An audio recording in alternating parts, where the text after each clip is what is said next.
Shalom, my name is Adam, and I welcome you to the parable of the vineyard. Every day, Yahuah is waking up a remnant, a group of people who are coming out of deceptions, realizing our walk is to consist of faith and obedience to His righteous commands. Each week, we read through and examine a portion of the Torah, allowing the Spirit of the Most High to guide, teach, and open our eyes and ears to the wondrous matters out of His law. Join us as we seek to be refined by His Word, preparing ourselves for the return of our King of Kings, being faithful and obedient, walking in His way, truth, and life.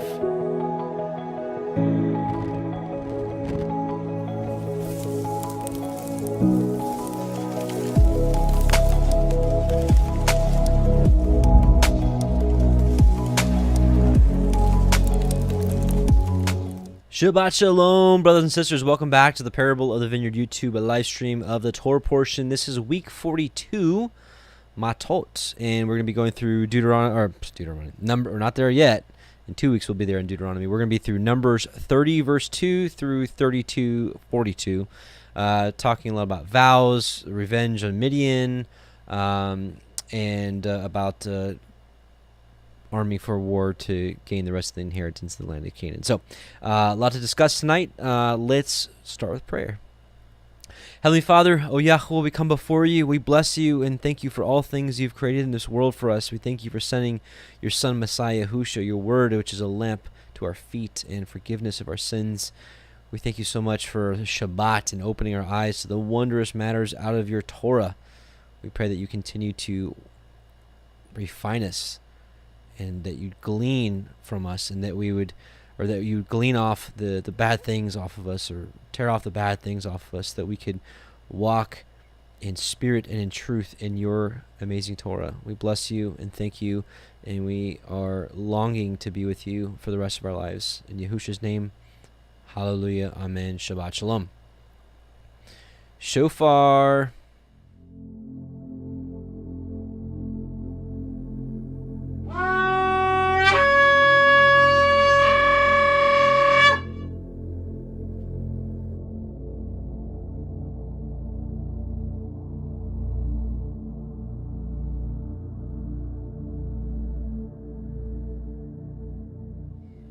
Okay, we are back, and we are here at Numbers chapter 30. We'll be reading from the Sefer version. And just a side note, I'm your brother. I wouldn't consider myself a teacher of the Torah, although that's kind of what we're doing here, is we're kind of learning the Torah together.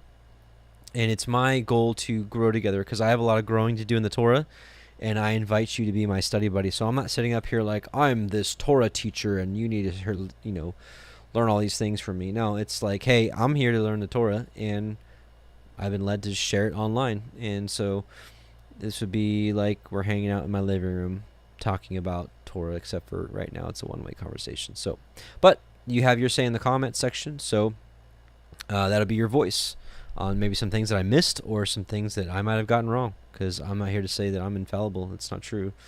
So with that being said, let's go. Sefer version, Torah, Book of Numbers, chapter 30, Matot, vows. Let's go. All right, so here we go. And we'll just go ahead and read verse 1. That was part of last week's, but whatever. And Moshe spoke unto the heads of the tribes concerning the children of Yisrael, saying, This is the thing which Yahuah has commanded. If a man vow a vow unto Yahuah, or swear an oath to bind his soul with a bond, he shall not break his word. He shall do according to all that proceeds out of his mouth. So, this is probably the biggest precept for us to learn from this entire Torah portion, is that we should do everything that comes out of our mouth. I've been guilty. I've even been guilty recently of just even like the most insignificant thing you say, and then you're like, oh, I didn't do that. Even the little things, like, even if you just like forget, like, oh, honey, I'll take the trash out, and like 2 hours later you're like, I didn't take the trash out. And that's on the really insignificant end of the spectrum, but I'm here to say what the Torah teaches us, there's no insignificant end of the spectrum. Especially if you're trying to be a light in your house, even the little things like that, we should uphold our end of the bargain. We should do everything that proceeds out of our mouth. So if I'm like, hey, I'm going to do this, uphold it. It's like, there's a scripture. I'm gonna expose myself a little bit here. I was sharing this with a brother last night. We were just staying up talking. In my past life, before I was really born again. How about that? Before I was really born again, I was kind of lazy. I was. I'd be the kind of guy that would be like, doing the Q-tips, and so of course someone's gonna say, don't use Q-tips, they're bad for you. If I'd like throw them in the trash and I'd miss it, I'd be like, I'll get it later, or someone will get it. My mom was really good to me, but she cleaned up too much after me. Anyway, we don't need to get into the root of why. So I was lazy, right? So like I was thinking about it yesterday. My wife asked me to sweep the floors, which is not usually my duty, but I was like, of course, help her out. But like I remember, like in my old days, like even in the Marine Corps, when they're like sweep, I'm just like, whatever. But now it's like thinking about doing all that proceeds out of your mouth. I shouldn't even do it half. I shouldn't do it halfway. I should do it all the way, right? And I was thinking of the scripture. Do anything you do unto Yahuah.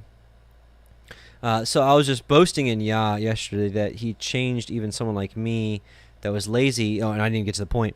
So when I was actually sweeping, not only did I uphold my end of the bargain, which is like I will sweep, but I did it but realizing that even his eyes are on me right now sweeping, and that I shouldn't take this as a light thing, that like my wife is a very meticulous woman. So it's like, why would I even think about cutting the corners and be like, whatever. I don't have to sweep under there. She won't look or she won't care. But not only that, not only my wife, but like Yah cares, and I feel like this whole life is just a test, and he sees everything, even the little things like sweeping. Are you going to sweep like you don't care, or are you going to sweep like you're sweeping unto Yah?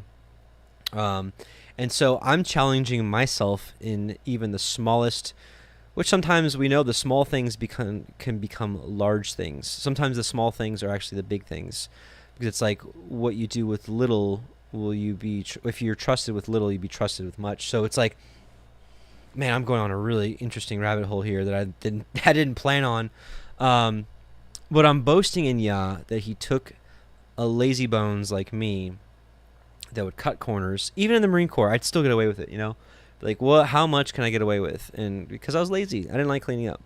And I'm not perfect now. I'm not. But living with a very clean woman, that's really helped. And challenging myself for the future, because I'm not perfect here, is that his eyes are always on us. It says his eyes are 10,000 times brighter than, anything. He sees everything. Nothing gets past him. So if I'm going to just be lazy and be like, oh, I didn't see that, I'm just going to sweep over here. Okay, I'm done. I don't want him to see that. And it shouldn't just be about getting caught by Yah. We should want to just do everything that proceeds out of our mouth. So if I proceeded to say, yes, honey, I will sweep the floor, I better darn sweep the floor. And not halfway do it, but do it with all my might. Because I want her to come and be like she's a neat freak, so she knows to be like, okay, let me move this. Oh, he did sweep behind there. Cool. Instead of like, yeah, I knew you wouldn't get that, But how much even more for our Father. But the overarching point here is, I used that earlier tonight. The overall point here is that we do all that we say. And I just use a really, what seems to be insignificant example to explain how we should do everything we say. And so like, even more important things, hey, loan me some money, I will repay you. You need to do all you say. Let's read some scriptures about the severity of doing what you say, of what comes out of your mouth.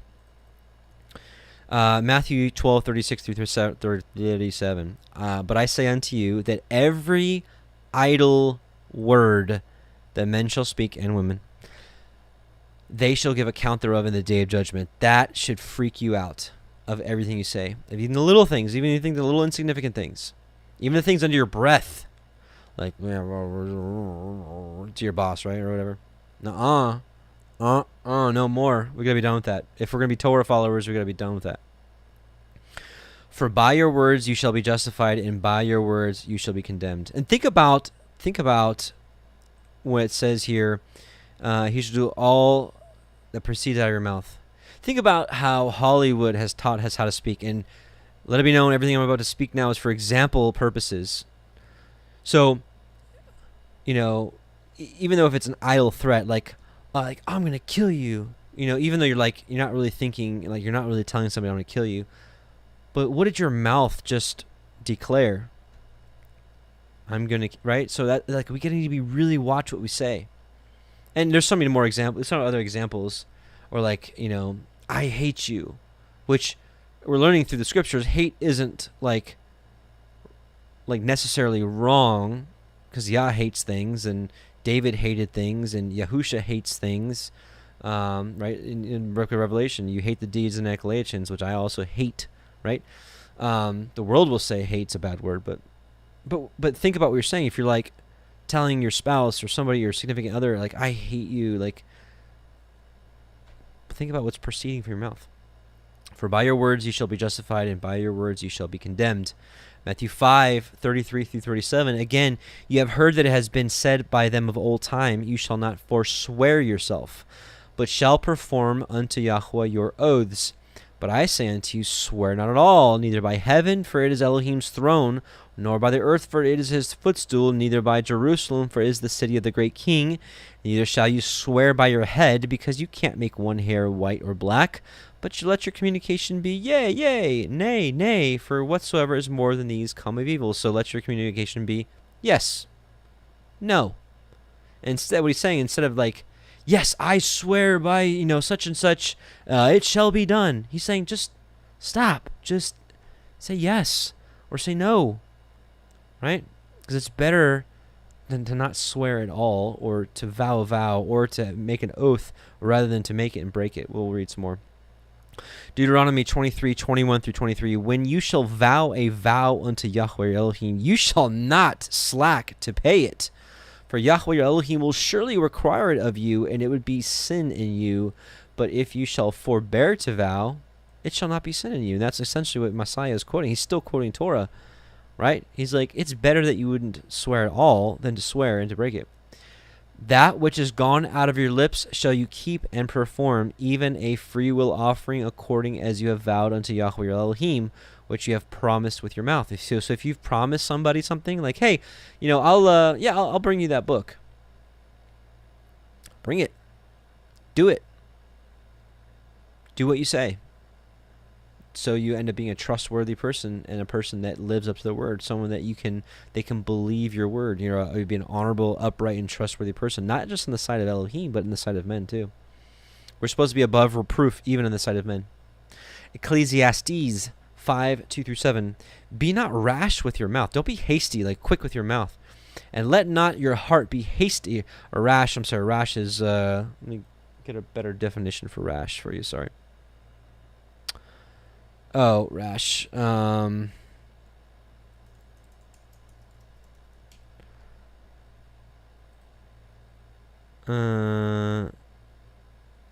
Marked by proceeding undue haste or lack of deliberation or caution, right? Okay, so it's just being hasty. Okay.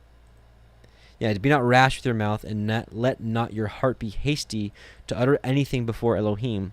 For Elohim is in heaven, and you upon earth. Therefore let thy words be few. This is another thing. I've recently been confronted with brothers that are, telling me, they're praying for 5, 6, 7 hours at a time, and I'm just Messiah says, and I'm not judging anybody, but I'm thinking out loud again, we're in my living room right now, just talking. Should we go on and on and on and on and on and on? Messiah says, keep your prayers short and simple. Here it says, let your words be few. The book of Sirach says, do not continue on and on and on in prayer. But anyways, that's not the point. That's a side point. The point is, don't be quick to promise something to Elohim or even man without deliberating it. And I've got some room to improve here. I'm quick to speak sometimes. And I've got some room to improve here, because if we're Torah followers, if we want to walk in the way of the Most High, this is a huge precept about what comes out of our mouth. It's binding. It should be binding, because if we just speak and it's not binding in our minds, we're not men or women of our words. You know, you're not a man of your words. You're not a woman of your words. But we should strive to be men and women of our words, not just before Elohim, but before men as well. Right, so let not your heart be hasty to utter anything before Elohim, for Elohim is in heaven, and you are on the earth. Let therefore your words be few, for a dream cometh through the multitude of business, and a fool's voice is known by a multitude of words. When you vow a vow unto Elohim, defer not to pay it, for he has no pleasure in fools. So, by implication, we can see here someone that vows a vow and does not fulfill it to Elohim is a fool in his sight. Pay which you have vowed. Better is it to you that you should not vow than you should vow and not pay. Suffer not your mouth to cause your flesh to sin. Neither say you before the angel that it was an error. Like, Elohim, I'm going to do this. And then later on, I messed up. I was an error. I was just kidding, or whatever. Wherefore should Elohim be angry at your voice and destroy the work of your hands? For in the multitude of dreams and many words there are also diverse vanities, but fear you, Elohim. Here we see Jacob is vowing a vow, and it is a good vow. Genesis 28:20, and Jacob vowed a vow, saying, if Elohim be with me, and will keep me in this way that I go, and will give me bread to eat, and raiment to put on. Oh, I didn't finish it. It said that he would continue to follow him and keep his ways.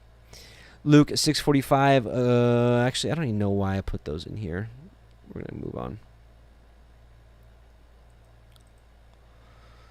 Oh, I wasn't supposed to show this till later, but yeah, we're having a baptism, nationwide baptism event on August 14th. I'll tell you about it later. So we have three different things here: vow, swear, oath. Let's look at some definitions in our language. Vow, a solemn promise or assertion, right? Yahuah, I'm going to do this. I don't think it's wrong. It's not wrong to vow. I mean, there's many vows in the Bible. We talked maybe a month ago now about the Nazarite vow. There's plenty of examples of vows, like the Israelites. Actually, later on in this chapter, they vow a vow unto Yahuah. If you help me destroy Midian, such and such. Yeah. So, to promise solemnly, to swear, to bind or consecrate by a vow. So that's vow. Oath, a solemn, usually formal calling upon Elohim or a whatever to witness to the truth of what one says, or to witness that one sincerely intends to do what one says, right? So, like in the Torah, it's like, one of the Torah precepts is like, if a neighbor gives you an animal to take care of and it gets torn, they would swear an oath saying, hey, I have not put my hand to your beast, and so you'll be swearing, right, or an oath before Yah. A solemn attestation of the truth or inviolability of one's words, right? Like the witness took an oath to tell the truth in the court. Something such as a promise corroborated by an oath. All right. That's oath. And then swear, to utter or take solemnly an oath, to assert as true or promise under oath, to assert or promise emphatically or earnestly, to put an oath. So anyways, we get it. We get the definition here. So, yeah. Let's see. So let's look at one more thing here. Psalm 15. Yahuah, Who shall abide in your tabernacle, right? Who's going to go into New Jerusalem, your dwelling place, your pavilion? Who shall dwell in your holy hill? He that walks uprightly and works righteousness and speaks the truth, the Torah, in his heart. He that backbite not with his tongue, nor does evil to his neighbor, nor takes up a reproach against his neighbor, in whose eyes a vile person is contemned, but he honoreth them that fear Yahuwah. He that sweareth to his own hurt and changes not. What that means is someone that makes a promise, and even if it super duper hurts to keep that promise, you keep it anyways. He that put not out his money to usury, nor takes reward against the innocent, he that does these things shall never be moved. Psalm 37, I think it's 20. Here, no, 21. The wicked borrows and pays not again, but the righteous shows mercy and gives. So the wicked borrows and pays not again. So when you borrow money, your agreement, you can call it a vow or an oath or swearing that you will repay. So even in this civilian world, in the military, even in this world,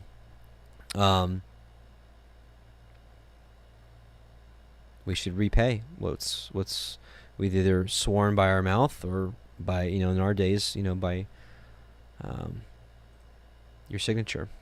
So we need to be men and women of our word. We don't just need to idly say, hey, I'll just do it, not do it. And, even more so, like, think about in the spiritual realm, in a prayer, when someone asks you for prayer, like, oh yeah, I'll pray for you. Yeah, I'll pray for you. Yes, I will pray for you. We need to do it. I've been guilty. I've been guilty in the past. I'm like, yeah, I'll pray for you. And I get busy or something, and you're like, oh, I didn't pray for him. Don't say things you don't tend to do. And I'm talking to myself. Again, I'm not like, hey, you need to do. I'm talking to me too. So that's vows. Let's keep going. So now women and vows. If a woman also a vow unto Yahuwah and bind. And by the way, in the I'm not going to read the Targums really much today. There's not much to glean. But in the Targums, take it for what it says. It says that that a man is bound by his vows when he turns 13. That could be rabbinic additions to the text, because we don't get that anywhere else. So I don't know. Take it for what it says. I don't know. I don't know if that's the case.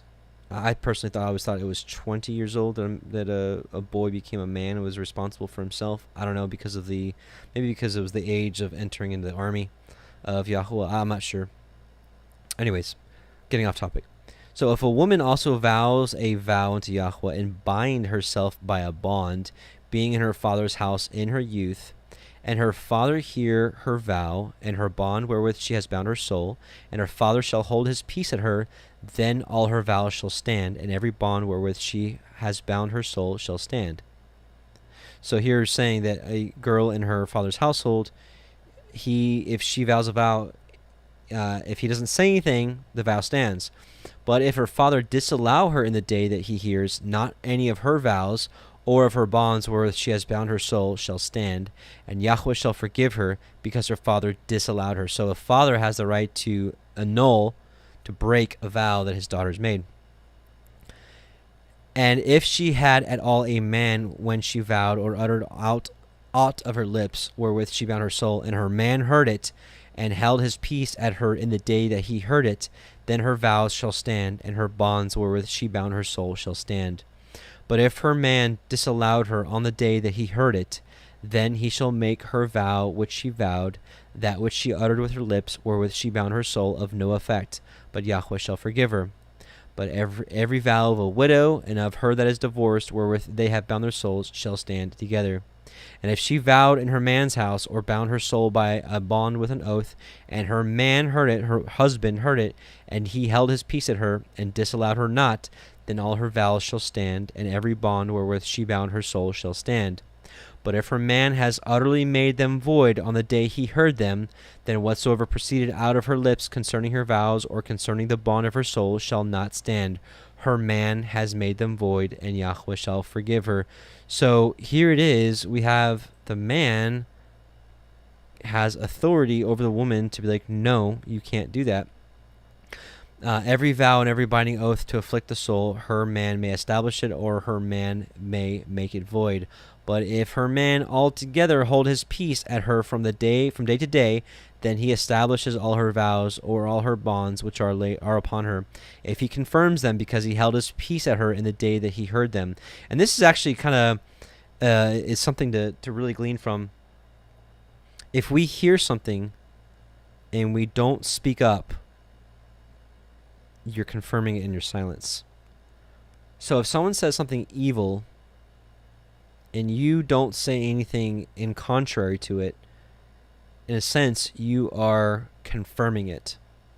Let that sink in. I'm talking to myself here, because there's times where I'm like, for the sake of peace or whatever, I'm like, yeah, I'm just not gonna argue with youth right now, But is that what we're supposed to do? I don't think so.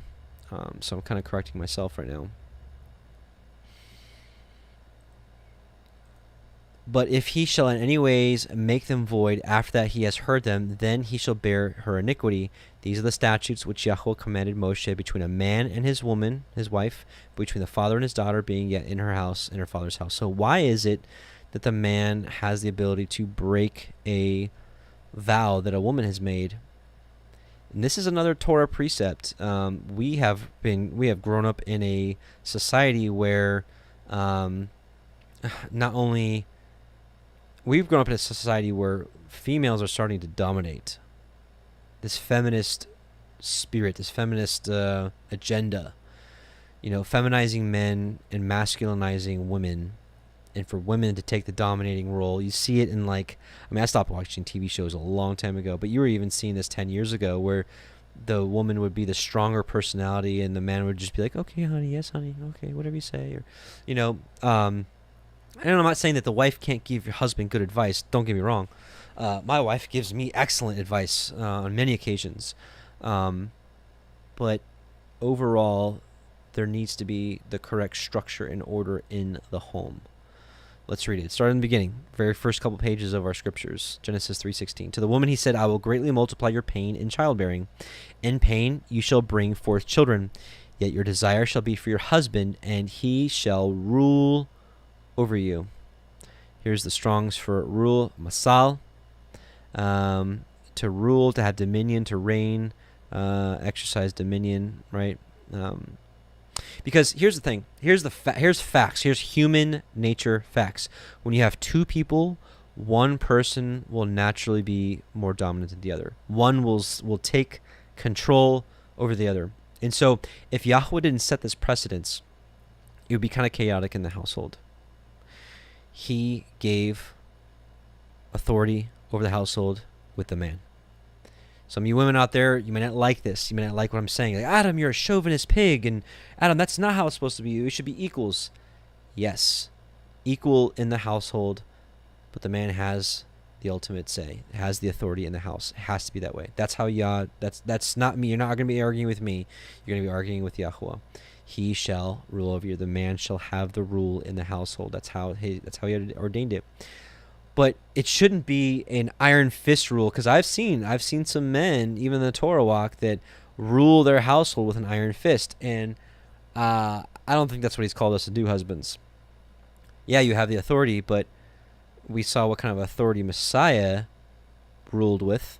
Did he rule with an iron fist, or did he rule as being a servant, right? To serve, right? So we as husbands, we should serve our wives. That's our closest neighbor, right? Love your neighbor as yourself. Well, there you go. Husband, there's your closest neighbor, your wife. Ah, but my wife is not in Torah. She hates it. Love your wife. Serve her. Be a light. Likewise for women. Oh, my husband, he hates what I'm doing. He thinks I'm crazy because I won't eat pork and blah, blah, blah, and I don't want to do Christmas anymore, and he hates me. And serve your husband. Love him. Be a light. 1 Peter 3, 1 through 7. Likewise, you wives, be submissive. Let's look at the word submissive.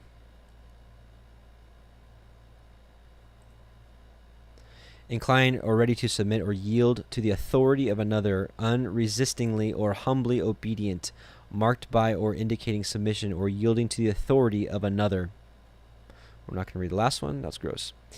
Likewise, you wives, be submissive to your husbands, so that some, though they do not obey the word, may be won without a word by the behavior of their wives. When they see your reverent and chaste behavior, let not yours be the outward adorning with the braiding of the hair, the decoration of gold, and the wearing of fine clothing, but let it be the hidden person of the heart, with the imperishable jewel of a gentle and quiet spirit, which in Elohim's sight is very precious.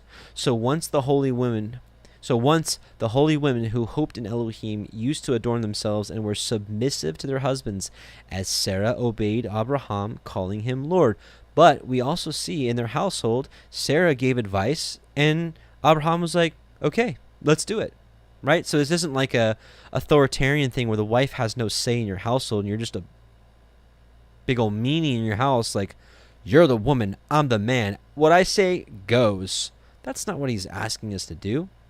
Right?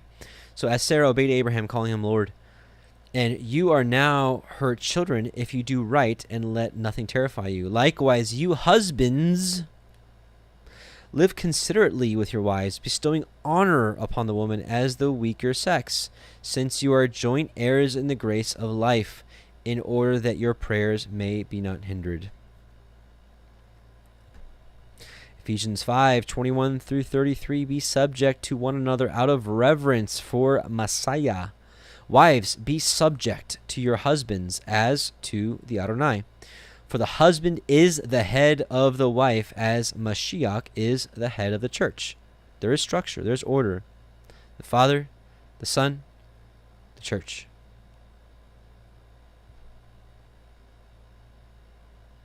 The assembly. That's not a good word. The church is not a good word.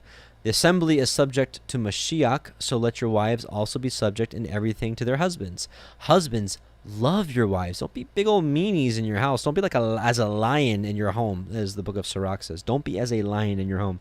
Love your wives, as Messiah loved the church, the assembly, and gave himself up for her, that he might sanctify her, having cleansed her by the washing of water with the word, that he might present the assembly to himself in splendor, without spot or wrinkle or any such thing, that she might be holy and without blemish. Even so, husbands should love their wives as their own bodies. Don't be a big old meanie. He who loves his wife loves himself, for no man ever hates his own flesh, but nourishes and cherishes it, as Messiah does the assembly, because we are members of his body. For this reason a man shall leave his father and his mother and be joined to his wife, and the two shall become one flesh. This mystery is a profound one, and I'm saying that it refers to Messiah and to the assembly. However, let each one of you love his wife as himself, and let the wife see that she respects her husband. Well said, Paul. Well said. Now, boy, do I got a story for you about the importance of women and the power of women. So don't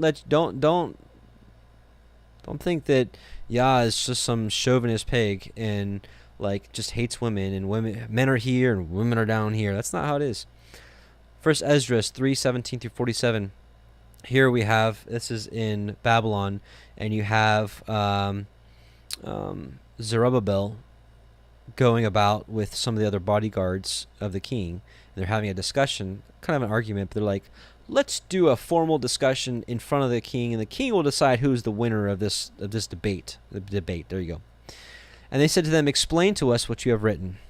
This is First Esdras, not Second. I know I read Second Esdras on this channel like many times, but this is First Esdras. We're going to read chapter 3:17 through 4:47. A little bit of a read here, but it's an amazing speech. The speech about wine. So this is the first bodyguard.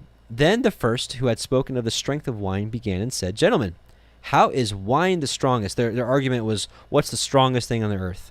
One said wine, one said the king, and the other, Zerubbabel, said a few things. We'll wait, though.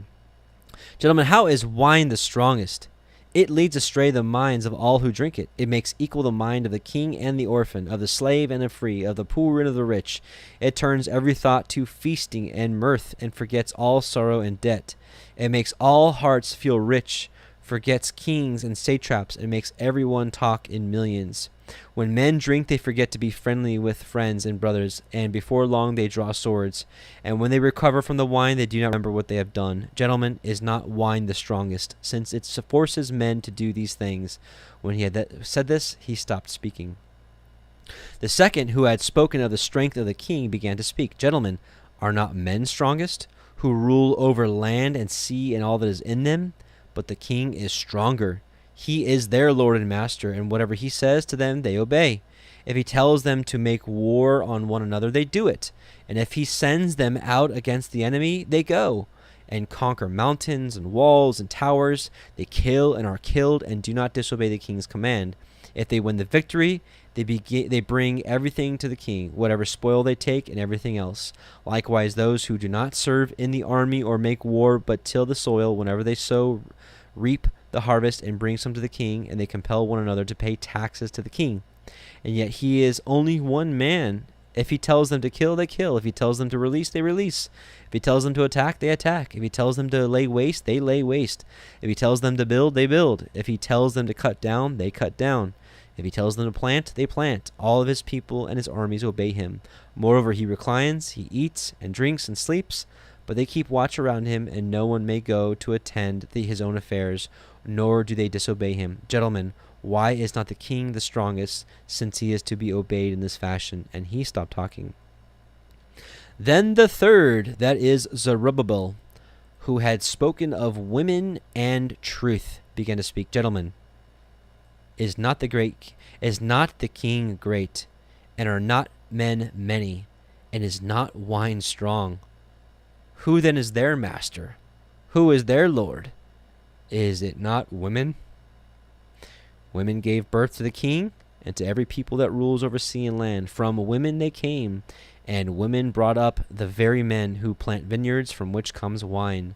Women make men's clothes, and they bring men glory. Men cannot exist without women. If men gather gold and silver or any other beautiful thing, and then see a woman lovely in appearance and beauty, they let all those things go and gape at her, and with open mouths stare at her. And all prefer her to gold or silver or any beautiful thing. A man leaves his own father who brought him up and his own country, and cleaves to his wife. With his wife he ends his days, and no thought of his father or his mother or his country. Hence you must realize that women rule over you. Do you not labor and toil and bring everything and give it to women? A man takes a sword and goes out to travel and robs and steals, and to sail the sea and rivers. He faces lions, he walks in darkness, and when he steals and robs and plunders, he brings it back to the woman he loves. A man loves his wife more than his father or his mother. Many men have lost their minds because of women, and have become slaves because of them. Many have perished or stumbled or sinned because of women. And now, do you not believe me? Is not the king great in power, in his power? Do not all the lands fear to touch him? Yet I have seen him with Apame, the king's concubine, the daughter of the illustrious Barticus. She would sit at the king's right hand, and take the crown from the king's head and put it on her own, and slap the king with her left hand. At this the king would gaze at her with a mouth agape. If she smiles at him, he laughs. If she loses her temper with him, he flatters her, that she may be reconciled to him. Gentlemen, why are not women strong, since they do such things? Then the king and the nobles looked at one another, and he began to speak about truth. Gentlemen, are not women strong? The earth is vast, and heaven is high, and the sun is swift in its course, for it makes the circuit of the heavens and returns to its place in one day. Is he not great who does these things? But truth is great and stronger than all things. The whole earth calls upon truth, and heaven blesses her. All Elohim's work quake and tremble, and with him there is nothing unrighteous. Wine is unrighteous, the king is unrighteous, women are unrighteous, all the sons of men are unrighteous, all their works are unrighteous, and all such things. There is no truth in them, and in their unrighteousness they will perish. But truth endures and is strong forever, and lives and prevails forever. With her there is no partiality or preference, but she does what is righteous instead of anything that is unrighteous or wicked. All men approve her deeds, and there is nothing unrighteous in her judgment. To her belongs the strength and the kingship and the power and the majesty of all ages. Blessed be the Elohim of truth. He ceased speaking. Then all the people shouted and said, Great is truth and strongest of all. Then the king said to him, Ask what you wish, even beyond what it is written, and we will give it to you. For you have been found to be the wisest. And you shall sit next to me and be called my kinsman. Then he said to the king, Remember the vow which you made to build Jerusalem, and the day when you became king, and to send back all its vessels that were taken from Jerusalem, which Cyrus set apart when he began to destroy Babylon, and vowed to send them back there. You also vowed to build a temple there, which the Edomites burned when Judea was laid waste by the Chaldeans. And now, O Lord the King, this is what I ask and request of you, and this befits your greatness. I pray, therefore, that you fulfill the vow of whose fulfillment you have vowed to the King of heaven with your own lips. Then Darius the king arose and kissed him, and wrote letters for him to all the treasurers and governors and generals and satraps, that they should give escort to him and all who were going up with him to build Jerusalem. And it keeps going on, but pretty cool. Pretty cool stuff. I thought it was awesome how I didn't even mean to, but I was thinking about, how important women were, and I thought of this speech, and then reading through it, and I was like, oh, vow. So it kind of tied into everything. I thought that was awesome. So praise Yah. Okay, so now we are at Numbers 31. Give me just a moment. Okay. Numbers 31. And Yahuah spoke unto Moshe, saying, Avenge the children of Yashrael of the Midianim. Afterward you shall be gathered unto your people. And Moshe spoke unto the people, saying, Arm some of yourselves unto the war, and let them go against the Midianim, and avenge Yahuah of Midian. Of every tribe 1,000, throughout all the tribes of Yashrael ye shall send to the war. So there were delivered out of the thousands of Yashrael 1,000 of every tribe, 12,000 armed for war. Just kind of reminded me of the 144,000 when they were sealed. You had a certain amount from each tribe that were sealed, and also believe that they will go off to war when it's time. And Moshe sent them to war, 1,000 of every tribe, and them and Phinehas, the son of Eleazar the priest, to the war, with the holy instruments and the trumpets to blow in his hand. And they warred against the Midianim, as Yahuah commanded Moshe. And they slew all the males, and they slew all the kings of Midian, beside the rest of them that were slain, namely, Evi, Rechem, Tsur, Horai, Reva, 5 kings of Midian, which, by the way, the Targum says that one of these is Balak. His name is also Balak. And Bilam, also the son of Beor, they slew with the sword. So now Balaam is finally done. See ya. And the children of Yashrael took all the women of the Midian captives, and all their little ones, and took the spoil of all their cattle, and all their flocks, and all their goods.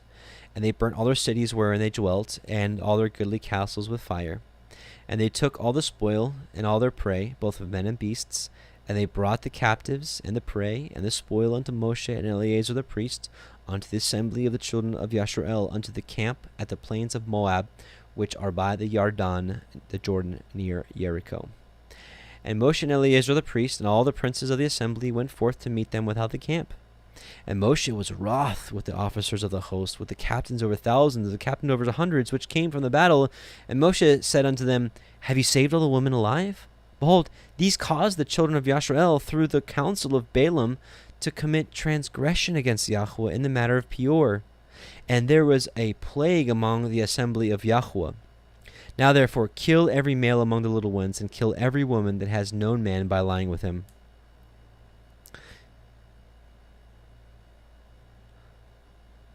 But all the women, children, that have not known a man by lying with him, keep alive for yourselves. And do ye abide without the camp 7 days, whatsoever has killed any person, and whatsoever has touched any slain. Purify both yourselves and your captives on the 3rd day, and on the 7th day. And purify all your raiment, and all that is made of skins, and all the work of goat's hair, and all the things made of wood.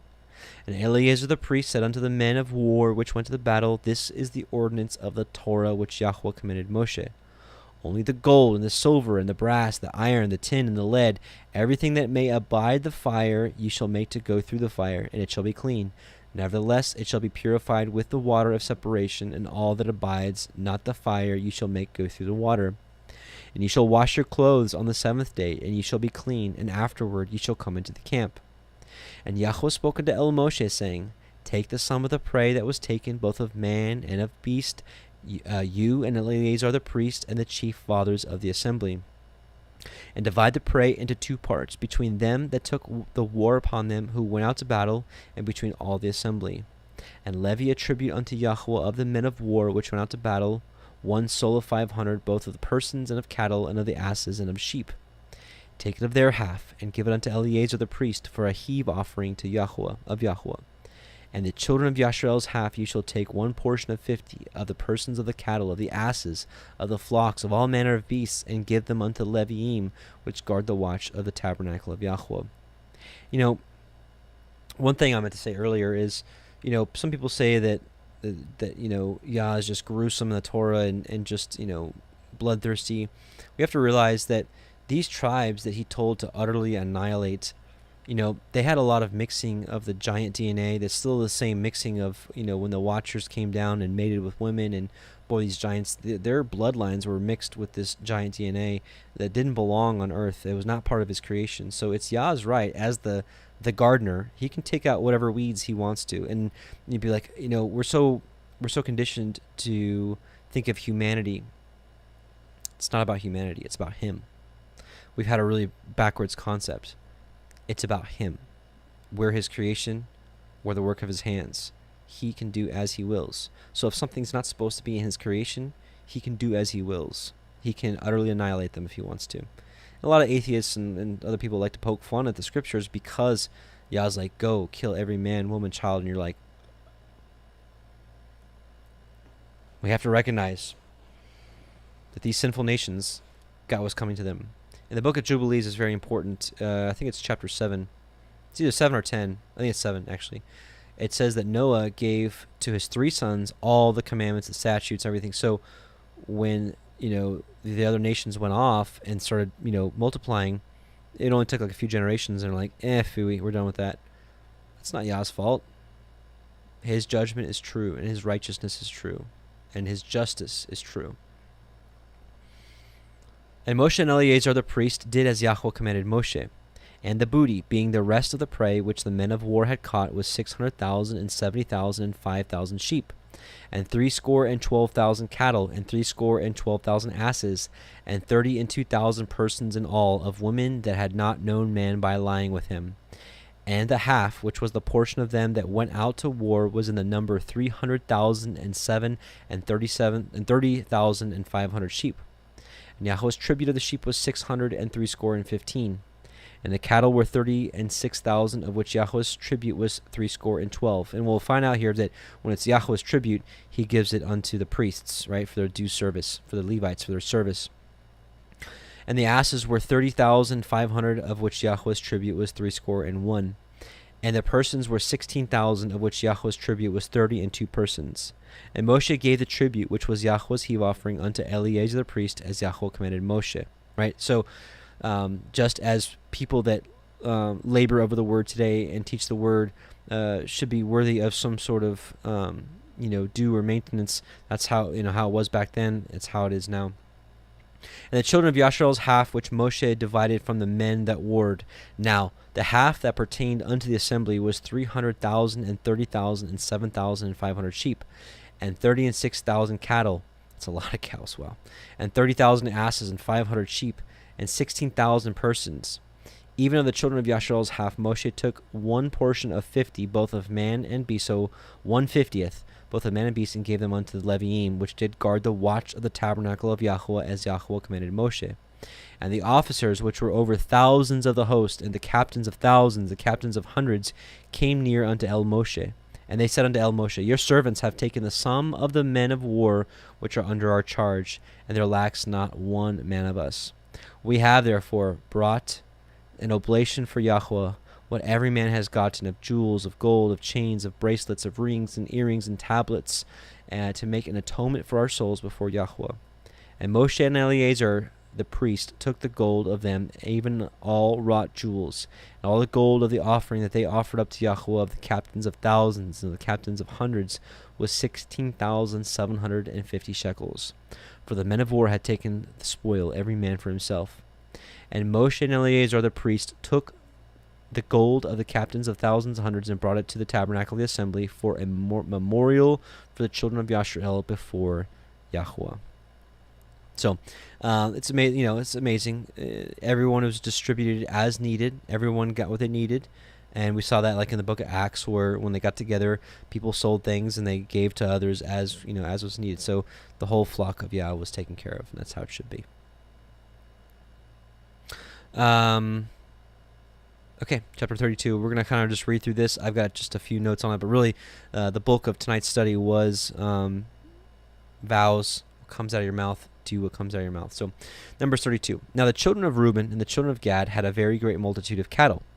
And when they saw the land of Yaezer and the land of Gilead, that behold, the place was a place for cattle, the children of Gad and the children of Reuben came and spoke unto Moshe and unto Eleazar the priest and unto the princes of the assembly, saying, Atarot and Dibon and Yaezer and Nimrah and Cheshbon and Elaeh and Sebam and Nebu and Beon, excuse me.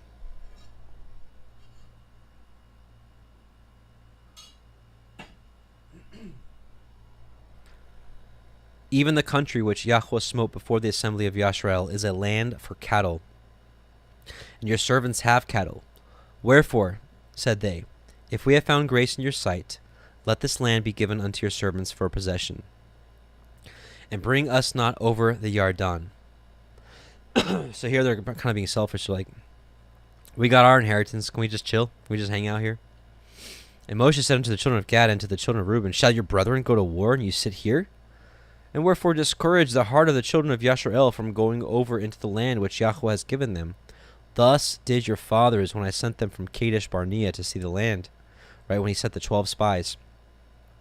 For when they went up to the valley of Eshcol and saw the land, they discouraged the heart of the children of Yisrael, that they should not go into the land which Yahuah had given them. And Yahuah's anger was kindled at the same time, and he swore, saying, surely none of the men that came up out of Mitzrayim from 20 years old and upward shall see the land which I swore unto Avraham, unto Yitzchak, and unto Jacob, because they have not wholly followed me. Are you ready to wholly follow him and recognize that there is no danger, that he sees everything, that everything is before him? Save Caleb the son of Jephunneh the Kenizzite, and Yahusha the son of Nun, for they have wholly followed Yahuah. And Yahuah's anger was kindled against Yisrael, and he made them wander in the wilderness 40 years, until all the generation that had done evil in the sight of Yahuah was consumed. And behold, you are risen up in your father's stead, and an increase of sinful men, to augment yet the fierce anger of Yahuah towards Yisrael. So he's like, they already did this, so now you want to do it again? You want to be fearful of going in the land and just sit here and chill out while your brothers, go handle the rest of the business? And we can obviously glean something in here that we shouldn't be selfish. We should be willing to help our brothers, even when it hurts or it puts us in danger, right? No, there's no greater love than a man has laid down his life, for his brother, for his friend. John 15 somewhere. For if you turn away from after him, he will yet again leave them in the wilderness, and ye shall destroy all this people. And they came near him and said, we will build sheepfolds here for our cattle and cities for our little ones, but we ourselves will go ready armed before the children of Yisrael until we have brought them into their place, and our little ones shall dwell in the fenced cities because of the inhabitants of the land. We will not return unto our houses until the children of Yisrael have inherited every man his inheritance. For we will not inherit them on yonder side of the Yarden, or forward, because our inheritance is fallen to us on this side of the Yarden eastward. And Moshe said unto them, if you will do this thing, if you will go armed before Yahuah to war, and will go all of you armed over the Yarden before Yahuah, until he has driven out his enemies from before him, and the land be subdued before Yahuah, then afterward ye shall return and be guiltless before Yahuah, and before Yisrael, and this land shall be yours, shall be your possession before Yahuah. But if you will not do so, behold, ye have sinned against Yahuah, and be sure your sin will find you out. Build you cities for your little ones, and folds for your sheep, and do that which has proceeded out of your mouth. Right, the promise. And the children of Gad and the children of Reuben spoke unto Moshe, saying, Your servants will do as my Adonai commands. Our little ones, our flocks, our little ones, our women, our flocks, and all of our cattle shall be there in the cities of Gilead. But your servants will pass over, every man armed for war, before Yahuah to battle, as my Adonai says. So concerning them, Moshe commanded Eleazar the priest, and Yahusha the son of Nun, and the chief fathers of the tribes of the children of Yisrael. And Moshe said unto them, If the children of Gad and the children of Reuben will pass with you over the Yarden, every man armed to battle before Yahuah, and the land shall be subdued before you, then ye shall give them the land of Gilead for a possession. But if they will not pass over with you armed, they shall have possessions among you in the land of Canaan. And the children of Gad and the children of Reuben answered, saying, As Yahuah has said unto your servants, so will we do. We will pass over armed before Yahuah into the land of Canaan, that the possession of our inheritance on this side of the Yarden may be ours. And Moshe gave unto them, even to the children of Gad, and to the children of Reuben, and unto the half tribe of Manasseh, the son of Joseph, the kingdom of Sihon, the king of the Amorim, and the kingdom of Og of Bashan, the land with the cities thereof in the coast, even the cities of the country round about. And the children of Gad built Divon, and Atarot, and Aroer, and Atarot, and Shopan, and Yaezer, and Yog-Beha, and Beit Nimrah, and Beit Haran, fenced cities and folds for sheep. And the children of Reuben built Heshbon, and Elae, and Kiriathaim, and Nebu, and Baal Meon, their names being changed, and Sebam, and gave other names unto the cities which they built. And the children of Machir, the son of Manasseh, went to Gilead and took it, and dispossessed the Amorim which was in it. And Moshe gave Gilead unto Machir, the son of Manasseh, and he dwelt therein. And Yair, the son of Manasseh, went and took the small towns thereof, and called them Cha'abot Yair. And Novach went and took Kenath, and the villages thereof, and called it Novach, after his own name. So, brothers and sisters, I pray this was a blessing for you. I pray that you might have gleaned something. Again, the biggest point for us in our time to glean from this is really to help our brothers, even when it's dangerous, annoying, time-consuming. We should be willing to help. Likewise, the big one here is vows, oaths, swearing. Whatever comes out of our mouth, we should do. That's something that I've had to learn quite a bit over the years. So, praise God for his mercy and his patience with someone like me and with all of us. So with that, let's pray. Heavenly Father, O Yahuah, we come before you and bless you in Yahusha's name, and thank you for all that you do. Thank you for giving us your Torah and your precepts. Thank you for giving us Messiah Yahusha, teaching us the way. And we thank you for the Shabbat and all your righteous commandments that gives us an example of how to walk. In Yahusha's name we pray and bless you and say Shabbat Shalom. Brothers and sisters, real quick, we are having a nationwide coordinated baptism event. It's going to be on August 14th. Here's some of the locations. I'll have more info coming out soon, probably this week coming up. So far we have locations. We got Noel Hadley in Tampa, Florida, Tony and Curtis in Southern California, probably going to be Huntington Beach, David Clark in Colorado, forgot to get his city, Tim Marchweiler, Idaho, same thing, Dave Courier, New Hampshire, Jeremy Fox, Chicago, Parley Hart, Savannah, Georgia, Hank Bream, Seattle, Washington, myself in our fellowship here in Southwest Missouri. Also, that's not on here yet, we got Brother Yanni in Phoenix, Arizona, and we have Brother Frank in Haines, Alaska. So I'll have more information if you're interested in getting baptized, whether it be for the first time or to renew it. Maybe you want to use the correct names. Maybe you want to just renew it, refresh it, whatever have you. August 14th. So I'll get you more info. And I'm still waiting to hear from some other locations. So stand by if your location or something close to you hasn't been mentioned. Stand by. We may have a lot more locations coming up soon. So with that, we're going to end with a priestly blessing and probably do the song of Moshe tonight. Shabbat Shalom, brothers and sisters.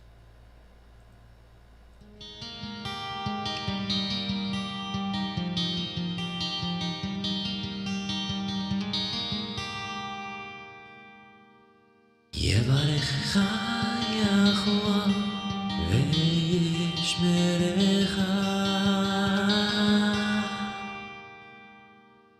יאר יחוה פניו לך וחונקה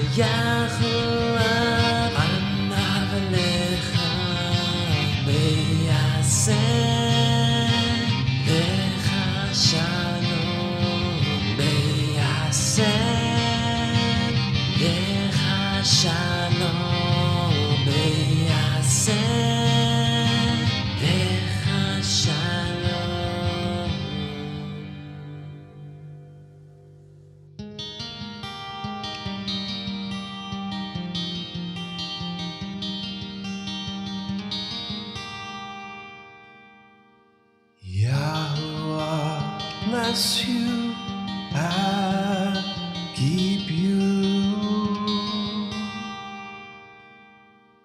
Yahuah make his face shine upon you and be gracious unto you. Yahuah lift up his countenance upon you and give you peace. Yahuah make his face shine upon you and be gracious unto you. Yahuah lift up his countenance upon you and give you peace.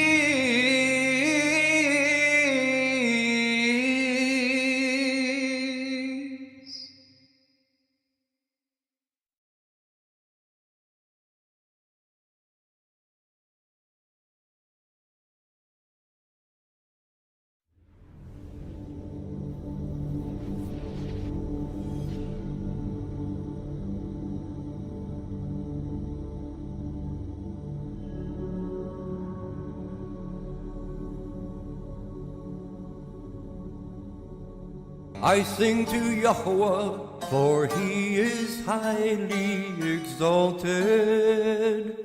The horse and its rider he has thrown into the sea. Yah is my strength and song, and he has become my deliverance. He is my El, and I praise him, Elohim of my father, and I exalt him. Yahuah is a man of battle, Yahuah is his name. He has cast Pharaoh's chariots and his army into the sea, and his chosen officers are drowned in the sea of reeds. The depths covered them, they went down to the bottom like a stone.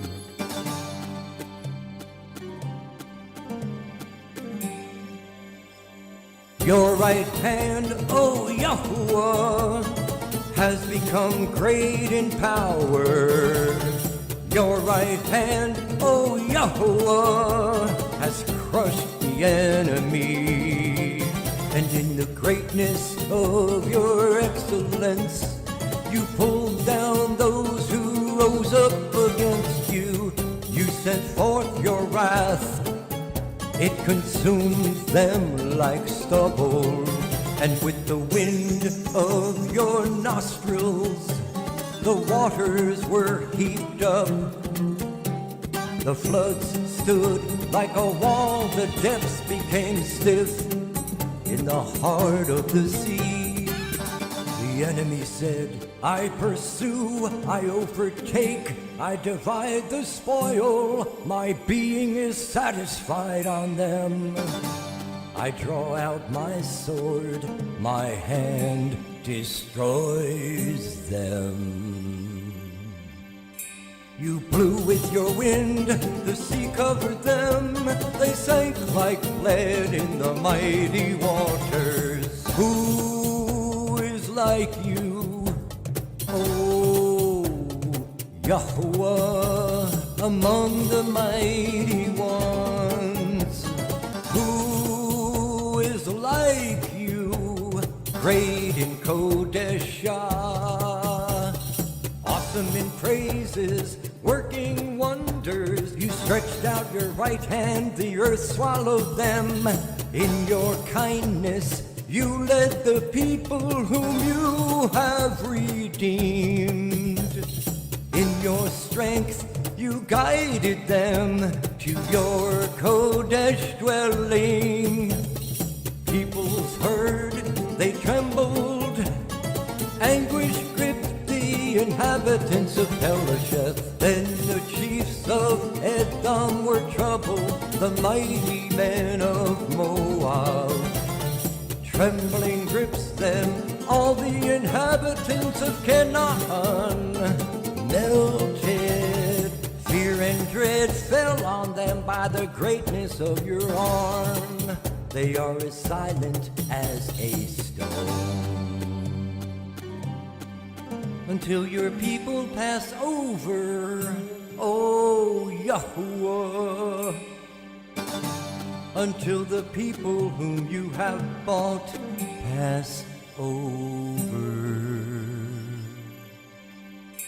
You bring them in and plant them in the mountain of your inheritance, in the place, O Yahuwah, which you have made for your own dwelling, the Mikdash, O Yahuwah, which your hands have prepared. Yahuwah reigns forever and ever.